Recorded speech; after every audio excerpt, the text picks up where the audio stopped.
Sagaleen ko jira? Jira amo. Okay. Ela, ongelaa itti beeso. Gaaffiinan isin gaafadhe, isin ammoo waan baay'ee waan baay'ee thank you galatoomaa. Haa ta'u garuu gaaffiinan isin gaafadhe jechoota Yesuus Kiristoos keessa kan inni afaan isaatiin dubbate keessa iddoodhuma tokkotti yookaan immoo kutaadhuma tokkotti amma kutaa namarraa isin gaafadhe kuni haa ta'u rakkoon qabu waan baay'ee ibsitan garuu idduma rakkina qabu nama gaafadhu firii matee na gaafadhu rakkina qabu firii ta'ituma gaafadhu yookaan jecha Kiristoos hinaafi dinaan jedhe wama ta'e naan jedhe rakkina qabu akkasitti deemna. Kanaaf iddoodhuma tokkotti ofii isaatiin afaan isaatiin kan Israa'el qofaa haasa'e malee addunyaa kana iddoodhuma tokkotti yookaan kutaadhuma tokkotti kan addunyaa kanaaf yookaan kan biyya lafaa guutummaaf jedhu tasumaayyuu naasofnee jechuudha afaan isaatiin. Mee inaasofnee oduun taane amo mee qoy yeroo isi baasanaa dubbifta si mijataadha dubbisuun? Karaarran deemaara bilbila tokko. Eeshi qoy mee namoonni biraallee alaalanii tole iskiriinii achi jira. Mee addana na alaala jecha Kiristoosiiti kan barbaadan room. Wangeela Yohaannis boqonnaa 17 fakkeenyaaf sadii kana roga fudhatta miti ati jecha Kiristoos akka ta'e hin beekta kana. Eeshi maal jedha? Waaqayyo tokko jasa dhugaa Yesuus Kiristoos isaatti ergite beekuun isaanii jireenya bara baraati. Eenyu faadha isaan beekan? Lakki an eeruu kana ni fudhatta miti hin jedhaaraan eeruu kana. Qoy haa ta'u rakkoon qabu. Eeshi jecha Kiristoos akka ta'e qofaan mirkaneessituu barbaadeeti. Sababni isaa obboloonni keessan baay'een isaanii Waaqayyo isa tokko jasa dhugaa Yesuus Kiristoos isaatti ergite beekuun isaanii jireenya bara baraa akka jedhu kana akka normaalii jecha bakka bareedaa jedhaniiti macaa hul'uurreessa waan fayyadamaniif kana si fayyadame. An kana dubbachuu barbaadeeti jecha Kiristoos si fiduu barbaadeeti. Akka normaalii jecha bakka bareedaa jedhaniiti. Elaa bakka macaa hul'uurreessa waan fayyadame. Siniin dubbisa. Namni biraa namni an mut godhateeru jira? Hin jiru? Okay. Itti fufee mee amo sagalee seelaa deebisaa. Waaqayyo isa tokkicha. Tokkichummaa eenyu ibsaa jira? Tokkichummaa Waaqayyo tokkicha, Rabbii Waaqayyo isa tokkicha.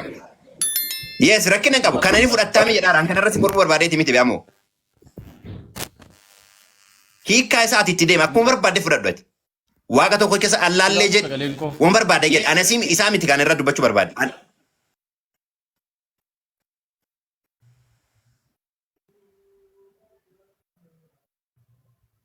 Amma dubbadhu mee. Hiikkaa isaati itti deema barbaadde jedhe. Amma dubbadhu mee. Qoyal tokko neetworkii. Tole, ilaalam yoo inni dhufe John itti deebita dhiife. No, hin bu'ee sorry.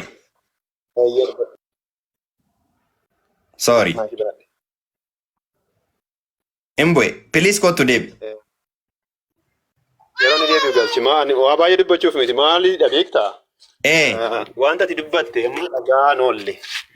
Maalidha yaada isaa keessa kan jiru mormii falmiidha malee dhugaa dubbachuuf wanti ati deebisteef kutaan ati kennaafi turte gahaadha.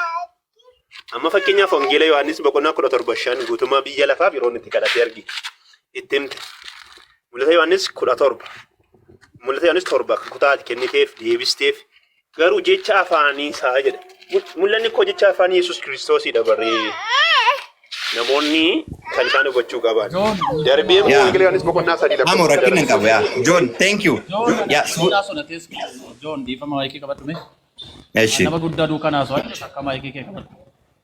Tuna di mana dhabee miti mana kutumban nama mee galtee okay ammo kabaja kee qabu namoota seenaan qoya tokko me beesa miti irratti gurbaa kana irratti lammata John inti keessu barbaadennaan nabiyyi gara deemas keessatti usgabbaay akkasin jedhamu kabaja qaba waan ta'eefi kabaja kee eeggadhu ani kabaja waaji baydeemotti baydeema imin lammata Bondo berarti nabiyyi kee fallaa kee caalaa kabaja qaba. Kabaja ofitti godhi. Arrabsar mayu. Eesh akkas taanaa yeroo gaarii qabaadha. Ani waan akkasii haasoo akkasii natti waan kabaja akkasii haasoo. Deem. Ay. Deem. Amo.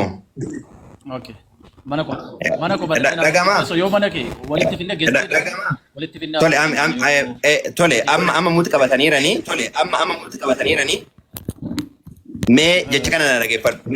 Yeroo jennu akkuma yeroo Joon dubbatu Joon haa dubbatu waa'ee Joonii dhiiftee waa'ee waajjirlee dhiiftee anuma wajjin akka dubbattuuf waajjin illee kasiin jedhaaru. Jooniin amma yeroo naani ati nama wanno jettu akka waa relatiivii miti kan ammas jiru. Relatiiv wal bira namoota wal bira qabuu duun taane an akkuma tu dhufteen sagalee wayitu jalaa deebisaara ammoo maal akka ta'e hin beeku. No, earphone godhadhee jira kanaaf. Okay, karaarra deematta? Okay, tole akkasumatti yoo godhatte baay'ee gaariidha. Yoo yeroo dubbachuu barbaaddanne ani ammoo muutii qabadha. Tole as keessatti nama wal bira qabu ebalu irraa akkas jechuuf as hin jirru. Kaas jirru gaafii dhugaa macaafa qulqulluu wal gaafannee deebii isa abarraa'e walii laachuudhaaf karas jiru. Kanaaf jechi waajin jedhee wal bira relatiivili hin qabini. Namni namaa wal bira hin qabamu. Hundinuu bakka ofiitti bakka kabajamaadha. Iddoo kanadha yaada kana jedhee yaada kana akkasitti hubadhu. Tole jecha Kiristoosiin keessaa Amo yaada kono hubatte miti? Yaa dubbisuu takka.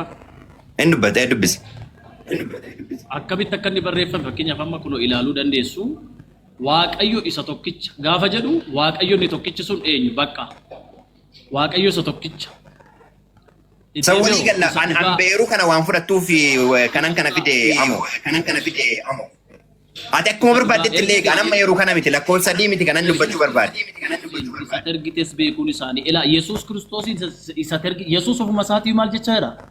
Waaqayyoon isa tokkicha isa dhugaa erga dhebooda Yesuus Kiristoosin isa tergites beekuun isaanii jireenya bara baraatiidha. Amo amma sitti maal jecha jira? Amo an lakkoofsa sadii kana miti gaayyoon kiyya gaafii kan kee deebisuudha. An kana ni fudhattaa miti wanti jedheef eeruu kana ni fudhatta amma akkuma naaf ibsaattu kanatti ni fudhatta miti kanaaf naaf ibsaatta. Yaa waaqayyo kanaafan fide malee ani sarara mari'achuuf miti ati yaadannaa qabadhu booddee yoo kanarra mari'achuu barbaadde kanatti hin deebina an deebii keessi deebisuu barbaadeeti ishee.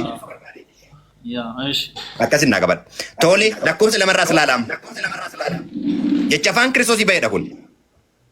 Yesuus gara waaqaatti ol ilaalee yaa abbaa jedheen. By the way kan inni dubbataaru lakkoofsa irratti illee abbaa isaatiin. Yaa abbaa jedheen. Yerichi gaheera ilmi kee ulfina akkasii kennuuf ilma kee gara ulfinaatti ol fudhadhu. Amma abbaan abbaa akka ta'etti ilmi ilma akka ta'etti beekna jechuudha. Lakkoofsa lama deebii keetiif ka ta'u. Akkuma ati foon qabeessa hundumaa irratti aboosaaf kenniti. Kiristoos ani aboo kan qabu maal irratti jedhaa?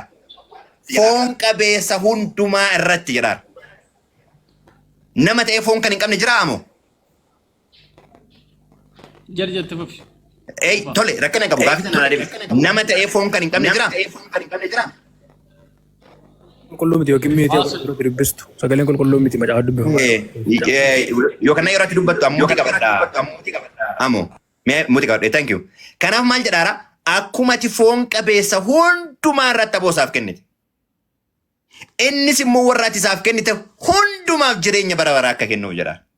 Kanaaf Kiristoostu aboon foon qabeessa hundumaa irratti anaaf kenname. Aboon kun ammootu aboo isa kanaasanii duntaane aboo jireenya bara baraa kennuuti. Tole wangeelum Yohaannis boqonnaa 17 kana lakkoofsa 20 irraa sila dubbisee ture. Maal jedhe Kiristoos? 20 irraa. Isaan kana duwwaaf miti jedhe duuka buutota kana duwwaaf miti jedhe. Duuka buutota kana duwwaaf miti. Isaan kana duwwaaf miti. Warra dubbii isaanii dhaga'anii anatti amananiif immoo nan kadhadha malee jedhe. Kanaaf Kiristoos har'a warra dubbii dhuga buutotaa duuka buutotaa dhaga'anii dubbii nuti lallabnu dhaga'anii isatti amanan hundumaaf jechuudha karaa biraati. Kanaaf walii galatti jechi Kiristoos addunyaa guutuudhaaf foon qabeessa hundumaaf jedhu afaan isaa irraa dubbatameera. Iddoon tokko dubbatameeru hin jiru isatti jetteef dubbatameera tariitii hin argine ta'uu danda'a amma muutii qabadha dubbadhuati. Pilisa ganni dubbatee maruu obsaan eennaani.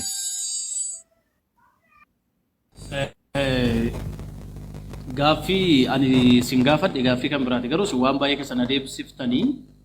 keessan adeemsiftanii ani gaaffiin koo iddoodhuma duraanii sanadha. Amma kun foon qabeessa hundumaa jechuun foon qabeessaa ta'u inni rakkoon qabu. Foon qabeessa hundumaa gaafa jedhu hundi keenya foon uffannee jira. Haa ta'u foon qabeessa Waaqayyo tokkicha isa dhugaa Yesuus Kiristoosin isa ergitees beekuun isaanii. Amma fakkeenyaaf Yesuus Kiristoosiin foon qabeessa hundumaaf amma fakkeenyaaf namaa kadhachuun Waaqa nama gochuu danda'a yookaan immoo namaa kadhachuun addunyaa kana guutuuf akka inni ergame mirkaneessuu danda'a. Xumurtee? Yaa fakkeenyaaf ammas namaa kadhattu mini. namaa kadhattu. Isin amma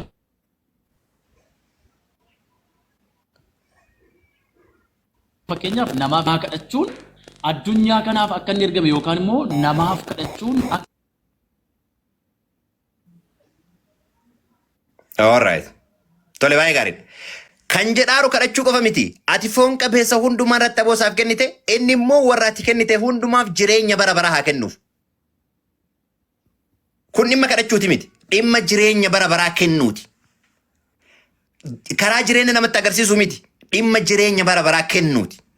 Ka kennu ammoo inni isadha. Kanaaf addunyaa guutuudhaaf. Ilaa iddoo sanatti amma ilaal gaaffiin dura sin gaafadde irratti qoqqoodumsi uumame qoqqoodumsi sun maaliif uumameedhaan already kuni gaaffii sana deebisuu hin danda'u maaliif jennaan amma qoqqoodumsatu uumamee jira Yesuus Kiristoos akkamittiin bartoota qofaa dabar gosa Israa'el 12 qofaa jedhe amma iddoo kanatti gosa Israa'el yeroo hundumaa kan haaswamu afaan Isaa keessaati jechoota Israa'el qofaa jechoota Israa'el ilaallatan qofaa waa'ee Israa'el qofaa iddoo sanatti waa'ee addunyaa yookaan immoo waa'ee biyya lafaa guutummaa miti. Foon qabeessa hundumaa jechuunii fi biyya lafaa guutummaa jechuun tokko miti. Jela.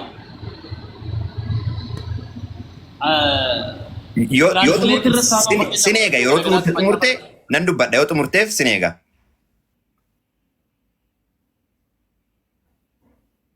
Okay. Kanaafi akkamittiin fakkeenyaaf amma gaaffiidhuma sana qofaa sirriitti deebii quubsaan arganne ani.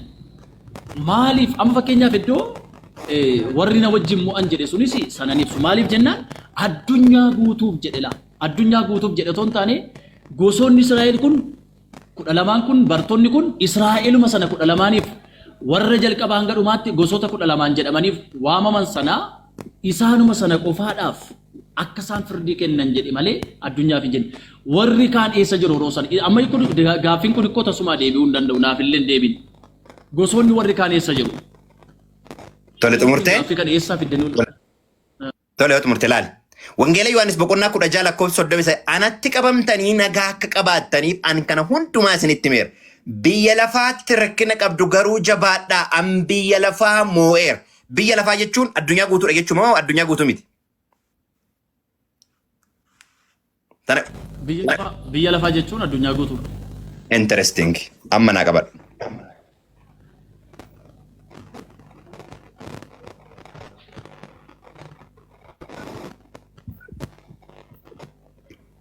Inni garuu hafuura qulqulluudhaan isin garuu hafuura qulqulluudhaan hafuura qulqulluu yemmuu isinirra bu'u Ammoo yeroo isaan dubbisan please. eeyya isin garuu hafuurri qulqulluu yemmuu isinirra bu'u humnan godhattu Yerusaalemitti tokko Yihuudaa hundumaatti lama Samaariyaatti amma andaara lafaatti dhuga baatuu koo hin taatu jedhe. Kanaaf dhuga ba'ummaan Kiristoosii amma andaara lafaatti daarii lafaatti jechuudha kun. Kunoo maal jetta? Amo.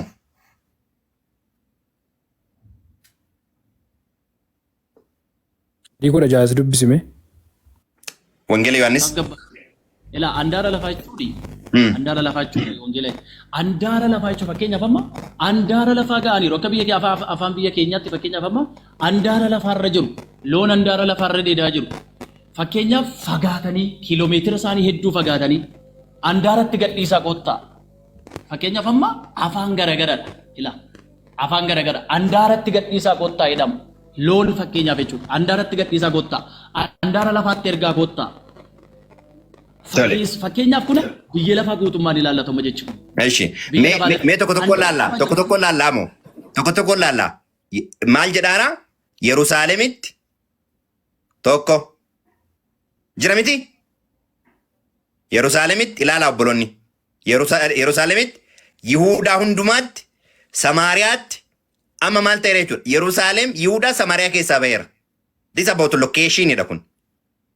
Achirraan Yerusaalem Yihuudaa Samaariyaa keessaa erga ba'ee amma andaara lafaatti. Andaara lafaa kan jedhu kun Ingiliffisaa akkana jedha. But you shall receive a power after that the Holy Ghost is come upon you, And you shall witness unto me both in Jerusalem, in all Judea, and in Samaria, and unto the outermost part of the earth. Hamma daangaa lafaat. Lafaatti gaafa jedhu daangaa lafaadha bakka. Malee Israa'eliin keessaa ba'eera, Yihudaa keessaa ba'eera, Samaariyaa keessaa ba'eera. Maal jetta kan? Hirziin addunyaa guutuudha. Hirziin bakka meeqatti qoodama? Hirziin bakka meeqatti qoodama? Erziin bakka meeqatti qoodama? Erziin bakka meeqatti qoodama? Maal jechuudha moo? Indee no hirzi gaafa jedhu no dhageeffadhu gaa. Hirzi gaafa jedhu. Addunyaa guutuu jechuun ibsuudha kun tasumaayyuu. Ela uttermost part of the earth jedha arabe. Uttermost ergite? Okay. Uttermost jechuun hiikkaa sii kaasu? Rakkoon qabu naa galla nan beeka. Ilaal. Uttermost jechuun so probably farthest, a final, a place of time. Eldest, last letter, and the lowest, uttermost. Eessumayyuu jechuudha. Olii gadi, karaa biraatiin isa kanadha kunoo. Mul'ata irratti. As ilaalime. Kana booddee ergamaan biraa wangeela isa bara baraa baatee warra lafarra ta'anitti saba hundumaatti, gosa hundumaatti, afaan dubbatamu hundumaatti, nama hundumaatti labsamuudhaaf bantii waaqaa walakkaa utuu balali'uu nan arge jedha. Inni sagalee guddaadhaan yeroon firdii isaa waan ga'eef waaqayyoon sodaadhaa ulfinas kennaafi isa waaqa lafa galaana burqituu bishaanii uumeef sagadaa jedha. Kanaaf afaan dubbatamu hundumaa saba hundumaa gosa hundumaa jechuudha. Uttermost part of the earth. Tibboo mee tokkoffaa Xiimotewos 3:6 dubbisime. Yaaduma kana ibsa bal'inaan sutama dubbisaa turte jechuudha. Nama tokkoffaa Xiimotewos 3:6 nama waaqayyoo ta'uu keessaayyuu dhoksaa guddaan akka jiru amanamaadha. Kanaafis inni foon uffatee mul'ateera. Hafuurichis dhugaa galcheeraaf. Ergamoota waaqayyootti argameera. Saba biyya lafaa keessatti lallabameera. Guutummaa biyya lafaa keessattis itti amanameera. Ulfinaan ol fudhatameera jedhamee himameera jedha. Yes. Labameera daree laba. Good, yeah. Waajjirri tasgabbaa'ee galatoomii ilaa miti beesu. Fakkeenyaaf amma inni kuni amma iddoo biraan deddeebinaas. Ani jechoota afaan Yesuus irraa ba'an qofaan barbaada. Jechoota sana qofaatiin ragaa kana mirkaneeffachuu barbaada malee kan barreessonni kan biraa barreessan hin barbaadu. Kan mul'ata bicha keessatti akka ta'e mirkaneessa. Tibboo al tokko meecarraa naa kennu. Mul'ata qofa waa mirkaneessee fide baawaaji. Mul'ata qofa kan Yesuus akka ta'e mirkaneessaaf isii sana qofa naa fayyam. Mul'anni kan Yesuus akka ta'e qofa akka naa laaltu barbaadeeti sorry. Asirratti mul'ata lakkoofsa boqonnaa tokko irratti yoo mul'ata namoonni hundinuus ilaala. Kun mul'ata Yesuus Kiristoos. Lakkoofsa tokko irratti kun mul'ata Yesuus Kiristoos. Isa inni wanta dafee ta'uun irra jiru hojjettoota isaatti agarsiisuudhaaf waaqayyo biraa argateera. Inni ergamaa isaa maaliif mul'ata Yohaannis jedhamee tibbeessu akkamitti ishii maaliif kunoo siitu mura kaa. Mul'ata Yohaannis maaliif jedhame? Siitu mura hin xumura kana. Kun mul'ata okay diqqoosii misbehaved kataar message jira waan ta'eef sannalaan. Kun mul'ata Yesuus Kiristoos isa inni wanta dafee ta'uuf jiru hojjettoota isaatti agarsiisuudhaaf waaqayyo biraa argateera. Inni ergamaa isaa waaqa irraa ergee kana hojjetaa isaa Yohaannisitti maal godhe jedha beeksisee jedha. Kanaaf mul'ata Yohaannis wanti jedhameef Yohaannisitti waan beeksifameef. Yohaannisitti waan maal ta'eef waan beeksifameef jechuudha. Garuu eessarra maddee Yesuus Kiristoos irraa maddee jechuudha. Kanaaf yaa. Tibboo komee daqiiqaa tokko naa kenni carraa. Okay. Jalqaba irratti caaffata qulqulluu keessatti barreeffame waanta jiru waa'ee Yesuus afaan isaatiin dubbate qofan fudhadha jechuun nu biratti hojjetu. Nuun yeroo gaaffii nu gaafachuu dhuftanii jecha afaan Yesuus keessaa ba'e qofan barbaada jettu taanaan rakkoo keessa galtanii jechuudha. Sababni isaa caaffanni qulqulluun akka lammaffaa Xiimotewos 3:6 dubbatutti guutummaan gaggeessaa fura waaqayyoo barreeffamanii jedha. Mul'ata Yohaannisis, Maatiyoosis, Luqaasis, Maarqosis akkasitti amannaa jechuudha akka barreeffamee jirutti. Kanaaf yeroo keessa dhuftanii ani jecha afaan Yesuus irraa ba'een barbaada jechuun hin hojjetu. Eeyyeen caafata qulqullumsaa gaggeessaa qulqulluutiin barreeffame. Dubbichi dubbii dhugaati jennee fudhannaa jechuudha. Sababni isaa dubbicha amansiisaadha waan ta'eef. Kanaaf as keessa dhuftan gaaffii keessan gaafadhaatii macaafarraa deebii barbaaddan miti. Macaafatti amannurraatii deebii isin ilaannaa dhaggeeffadhaa. Jecha afaan Kiristoos keessaa beekuu barbaada jechuun kuni hin hojjetu jechuudha. Fakkeenyaaf akkuma nuti quraana irratti bakka itti Allaan Muhammad nasi argate jedhe fidi hin jiru. Bakka itti Allaan quraana keessatti quraana jedhe fidi hin jiru. Ammoo dharraan kan kooti dhaggeeffadhu. Mana keessa iddoo firaasoo haal ta'utti waa'ee kana dhiisi bakkaati. Ammoo dhaggeeffadhu. Tijjinaa isaa jira. Caal jedhi. Waan anaasoo Caal jedhiin jedhe deeqaa tokko qaba.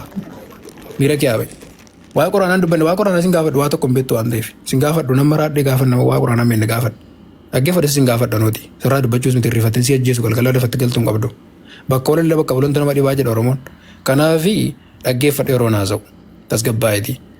Amma wangelee Yohaannis boqonnaa 17 amma kaasatti beessuun kaasaa ture irratti lakkoofsa tokkorraa kaafnee ilaalleerra jechuudha. Kiristoos Yesuusiin beekuun Muusee beekuun hin jedhu. Abrahaamiin beekuun Muhammadiin beekuun hin jedhu. Isa beekuun maal ta'uusaa abbaa biraa akka inni dhufe ilma waaqayyoo akka inni ta'e beekuun isa beekuun jireenya bara baraatii jedha. Maqaan biyyi tokko hin qabne Yesuus Kiristoosiin beekuun jechaa jira.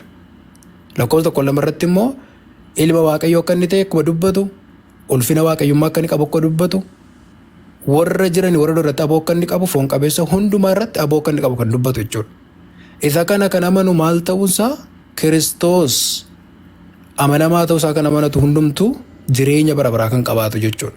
Isa beekuun isaanii jireenya bara baraatii jedha malee maqaa raajii tokko kaasee isa beekuun jireenya baraati jechaa hin jiru jechuudha. Waaqni tokkichi sun eenyu?